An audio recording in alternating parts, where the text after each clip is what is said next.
The forest doesn't just swallow light. It seems to consume sound itself. Beneath the looming shadow of Mount Fuji, the Aokigahara, known to locals as the Sea of Trees, stretches out like a vast, undulating ocean of dark emerald. From a distance, it appears serene, but once you step beneath the suffocating canopy, the world changes. The air grows heavy with the scent of damp moss and ancient decay. Here, the volcanic soil is rich with magnetic iron, a geological quirk that renders compasses useless, spinning needles into a frantic, meaningless dance. There are no birds singing in these heights. There is only a silence so profound it rings in the ears like a physical weight. Kenji stood alone at the edge of this green abyss, his breath hitching. He was a man of 50, but the last 6 months had etched decades into the lines around his eyes. In his trembling, calloused hand he clutched a weathered photograph. It showed two brothers smiling as if the world held nothing but promise. Beside him lay a heavy coil of nylon rope, a stark object that felt out of place against the timeless trees. He wasn't here to end his own story, he was here to find the middle of someone else's. For centuries, these woods have been whispered about in hushed tones. Legends speak of ubasut, the ancient practice of carrying the elderly into the depths of the forest to be left alone with the spirits. In modern times, that dark energy has transformed into a different kind of finality, earning the forest a reputation as a place where the desperate come to vanish. Kenji looked at the wooden sign posted at the trailhead. It urged visitors to think of their families and the gift of life. It was a plea for a second chance, a desperate attempt to pull someone back from the edge. Kenji stepped past the sign, his boots crunching on the porous volcanic rock. As he descended deeper, the roots of the trees began to twist over the ground, looking like gnarled, reaching hands.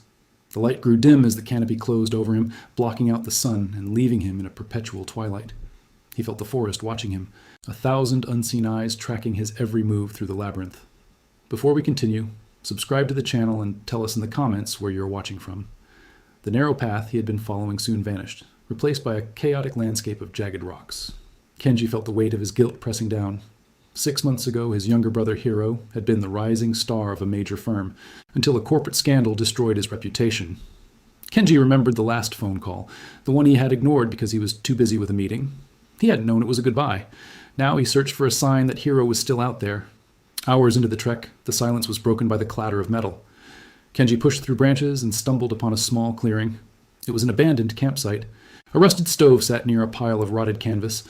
Neatly placed at the entrance was a pair of leather shoes, polished and lined up with precision. The sight sent a shiver down Kenji's spine. Hiro had always been meticulous. He knelt, touching the cold leather, the reality of the forest's history sinking in. The air grew colder as the afternoon faded.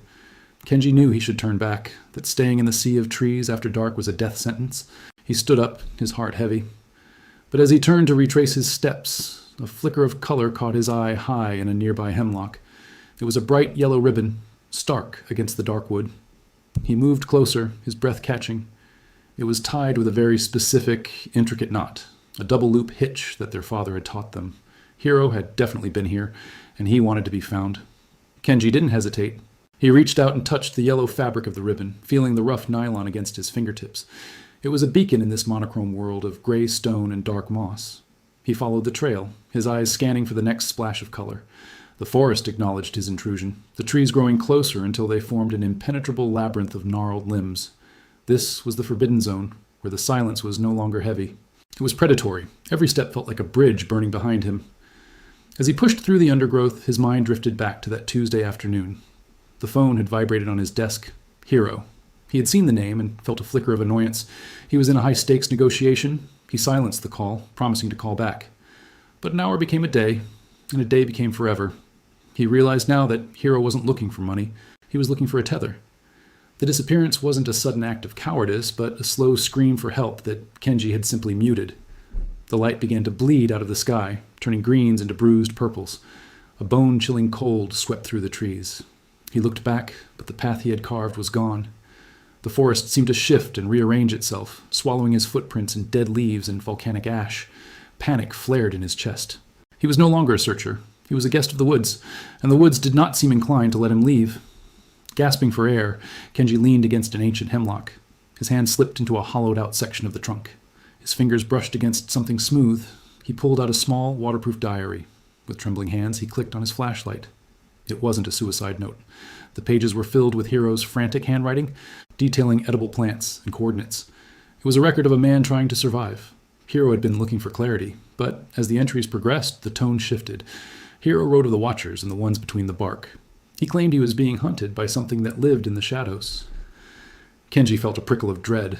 Was this the onset of madness, or was there something truly ancient lurking here? Hiro's last entry was a single, jagged line. "They are mimicking my voice now. I have to go deeper." Suddenly the sound of dry leaves crunching echoed. Crunch. Crunch. It was rhythmic. "Hiro?" Kenji shouted. "Hiro, is that you?" He waited, his heart hammering. The response came seconds later, a distorted, high-pitched repetition of his name. "Kenji! Kenji!" It was not his brother's voice. It was a hollow imitation that ended in a sound like a dry, mocking laugh. Kenji turned and ran, his flashlight beam dancing wildly. He didn't see the opening in the earth until it was too late. His foot slipped on a patch of black ice, and he tumbled into a shallow ice cave. He landed hard, the air driven from his lungs. As he scrambled up, the light illuminated the cavern floor. It was a graveyard of memories. Rusted watches, moldy backpacks, and dozens of personal photographs were scattered across the frozen ground. The weight of the grief trapped here was suffocating. This was where the forest kept its secrets. Kenji's breath came in ragged gasps that hung in the frozen air. He moved the shaking light toward the back of the cave where the darkness was thickest. There, sitting perfectly still against the jagged ice wall, was a solitary figure. Its head was bowed low, and its hands rested limp on its knees. Kenji froze, his pulse thundering in his ears. The figure was wearing a distinctive blue windbreaker, the exact one Hiro had been wearing the day he vanished forever. "Hiro?" he whispered, his voice trembling with terror and hope. The figure remained perfectly and chillingly motionless, waiting for him in silence, a silent sentinel in the heart of the ancient mountain. Kenji's hand trembled as he reached out to touch the blue fabric.